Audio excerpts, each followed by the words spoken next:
Parti, on va embarquer pour l'avion pour aller à Auckland, let's go! Petit plateau repas dans l'avion là.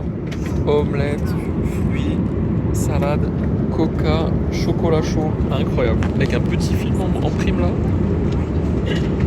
On est bien arrivé après 6 heures de vol, 5h15 exactement, on est dans l'aéroport d'Auckland là, on va récupérer nos bagages. On va voir s'il y a une douane à passer. Bam bam bam, on arrive. Bon, il fait gris et froid. Bon, on était prévenus, mais là, on va voir dehors, je vais prendre une veste directe. Les gars, on vient de récupérer le camping-car, faire le tour là. Je sais pas si vous êtes prêts pour le camping-car d'américain qu'on vient de se poser là. Oh, le RSAFC va bugger face à ça. C'est parti, regarde. Déjà, les gars, il est immense. Théma, c'est dingue comment il est gros. Il est ultra grand. Et franchement, dedans, c'est un appart. Même l'appart de Gros Sac, il est plus petit. La camping, la cabine. Au-dessus, le lit. Salon, petite cuisine. Voilà. Avec gaz, petit four, micro-ondes, évier, frigo, poubelle. Et un petit salon avec les baies vitrées pour observer la nature autour. Juste ici, toilette plus douche. Franchement, les gars, là, on est setup comme jamais.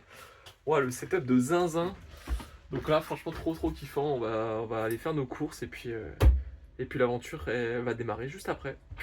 Tape du road trip, les courses dans le Woolworths. C'est parti. On va essayer de trouver les bonnes affaires. Et les gars, on est arrivé après 1 heure de route, notre premier camping. Donc c'est un petit espace avec la mer en face. Là il y a un petit peu de vent et tout, c'est très gris parce qu'on est arrivé, le soleil est déjà couché. On a posé le big boy ici, je mets en 0,5 tellement il est gros. Et voilà, ce sera notre spot pour la nuit, on s'est posé, il y a pas mal de caravanes quand même. Et puis là, voilà, tranquille, on va se faire à manger, installer nos affaires, viser les courses, tout ça. Ça va être sympa. Et putain ouais, le camping-car, je m'en remets toujours pas tellement il est gros, t'es masse ça. Folie. Bon, il y a plus de place que dans l'appart de Paggy. Voilà. Partir les tâches, il y en a qui font à manger, préparent de la bouffe, il y en a qui font le lit. Il y en a qui... Ah non, on est que 2 pour le truc 6 places. Du coup, il y a personne d'autre qui va nous aider. Voilà. Les gars, cuisine fiasco. Dans des poêles en inox, c'est vraiment de la merde. L'agneau, il a fait tellement de jus, tellement de gras que c'est tout cramé partout. Ça, c'est que des résidus cramés. La poêle est infecte. Elle s'est chauffée à peu près 20 minutes. L'alarme, elle a sonné tellement il y avait du fumée partout. Gros fiasco pour la viande là ce soir. Un peu dégoûté. En plus, on a réussi à le faire cuire et maintenant c'est dégueulasse. Bon, bref. Tant pis. Bon, premier réveil dans ce ce très grand van, je veux dire. Ce 2 pièces, 60 mètres carrés, quoi. Vraiment incroyable. Voilà, donc petit réveil, j'ai ouvert les volets juste pour vous montrer la petite vue qu'on a depuis le fond de la caravane. Avec la vue sur la mer. Là, il y a d'autres caravanes et tout, mais en vrai, c'est plutôt sympa. Il fait gris, il y a pas mal de vent, mais bon, on a plutôt bien dormi. On n'a pas trop eu froid, c'était plutôt sympa. Donc là, il va falloir qu'on s'active ce matin, on va faire la vaisselle, se faire à manger, ranger toutes nos affaires dans les compartiments, parce qu'hier, c'était un peu le rush, vu qu'on est arrivé de l'avion, on a récupéré, on a dû faire des courses, rejoindre notre premier camping. Enfin, c'était un peu speed.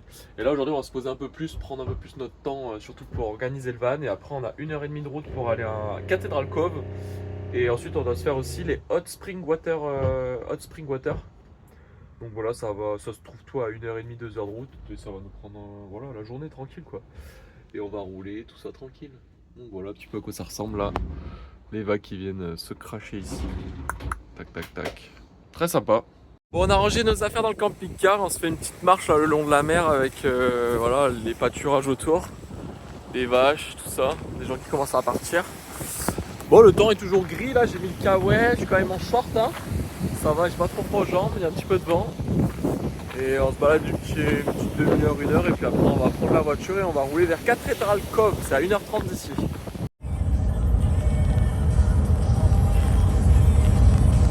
J'ai garé le gros garçon à côté des autres voitures ici, donc on est sur le parking pour aller jusqu'à Cathedral Cove. Donc normalement on se fait amener en navette jusque là-bas. Et l'anglais on vient de se garer, on va voir un petit peu comment ça se passe et tout. Et puis on va prendre le chemin, essayer de se faire à manger, je pense, c'est déjà quasiment 11h, 11h30. Donc s'il y a le bus plus après la marche pour aller au point de vue, on va voir. Voilà. Donc là, on va aller récupérer la navette qui est un petit peu plus loin. Et là, on arrive sur Welcome to Hey. Enfin, un petit peu ce que ça nous dit cette histoire là. Donc on est là. On va marcher tout le long. Et on va aller jusqu'à Cathedral Cove là-bas en haut. Très bien. Déposé par la navette en haut là. Et c'est parti, on va attaquer la marche. Donc à peu près 45 minutes jusqu'à Cathedral Cove je crois. Et voilà, bon, on a une petite vue là, vous allez voir, ça va se dégager un peu. Il y a une petite vue comme ça là. Bam. Très sympa. Faire des petites vidéos un peu tout le long. La petite vue sur la Cathedral Cove, ça doit être là-bas je pense. Allez c'est parti. Bon la route pour descendre elle est chill hein. C'est goudronné, on passe dans la nature. C'est sympa. On est arrivé sur la petite plage là, avec le rocher, la plage, tout ça. Et là, l'arche de Cathedral Cove. Magnifique. On va passer dessous. On a marché de l'autre côté de l'arche. Voilà ce que ça donne, très sympa. Sous l'arche c'est cool hein. Il y a vraiment beaucoup d'espace, c'est vraiment une formation rocheuse assez impressionnante.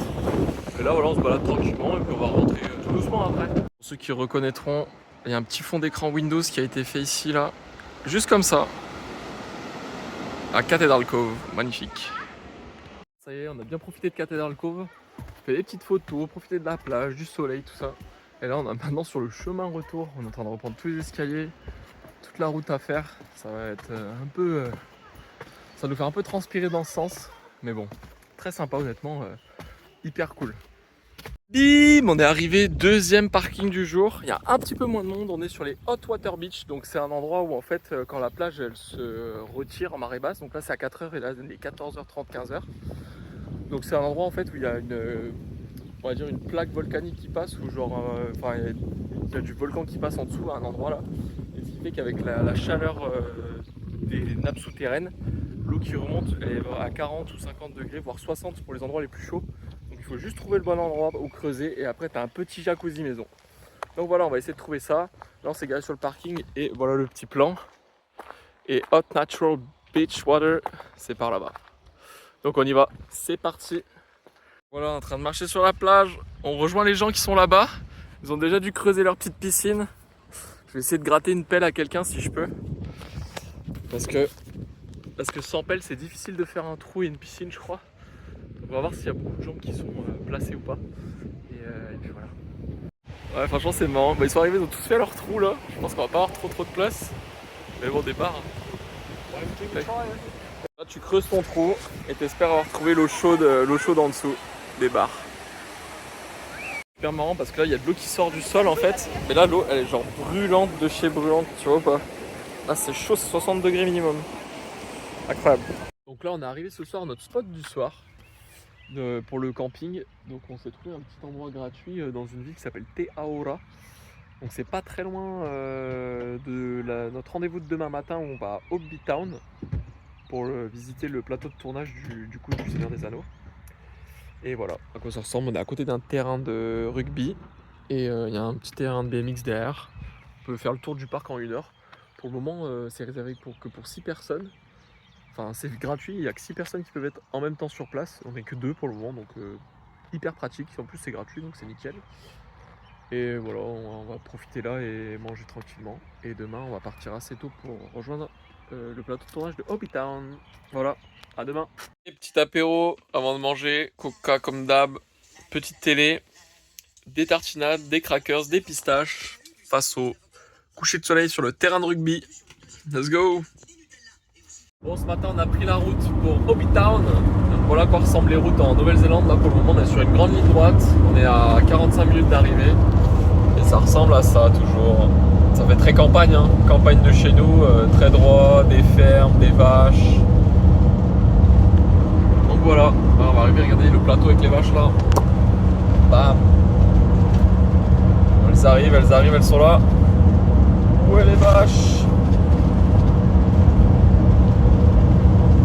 Donc voilà, dans 40 minutes on sera sur le plateau de tournage. Bon, les gars, on a récupéré les places. Et là on arrive. Hobbit Town Movie Set. C'est parti, on va explorer. En fait en gros c'est une grosse ferme sur plusieurs hectares. Il y a 14 arrêts en bus à faire là. Et on va aller visiter un petit peu chaque plateau, chaque espace qui est différent. Allez, on est arrivé aux premières étapes du parcours de Hobbit Town. On est arrivé dans le petit village du Hobbit Town. Donc tout est artificiel là. Magnifique.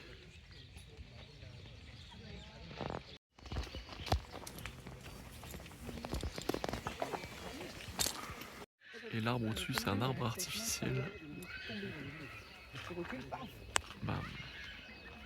C'est incroyable, le décor à l'intérieur, c'est trop marrant. On peut se poser partout, tout ouvrir, faire des photos un peu partout, c'est stylé. Parti, on va à la taverne du Dragon. On va aller se rendre là-bas et on va aller déguster une petite bière. Bien sympa. Voilà, posé au bar, petite cheminée, tout ça. En train de boire notre petite bière et un cidre.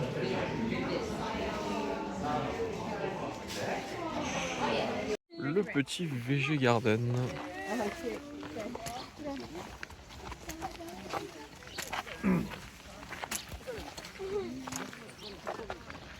Attention, notre repas du midi, pâtes, saucisses, tomates et maïs. Donc voilà, petit retour sur Hobbytown. Là, du coup, on a fait la visite ce matin, c'était très sympa. Le village est totalement créé dans les plaines avec un faux lac, une belle taverne, tout ça. Franchement, c'était très sympa. On a eu pas mal d'histoires par rapport à des petites anecdotes de tournage, comment des scènes ont été tournées, où ça s'est passé dans le village. C'était très sympa. Qu'on a bien kiffé. Et puis là, on est en train de manger. Puis on va partir après pour Spellbone Cave ou sinon Wetomo Cave. C'est des caves en fait où on va descendre sous terre et on va visiter pour trouver des vers luisants qui normalement arpentent les roches. Donc ça va être très sympa.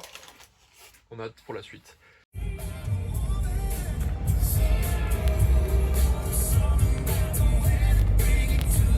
Petite ville qu'on passe, Otoranga.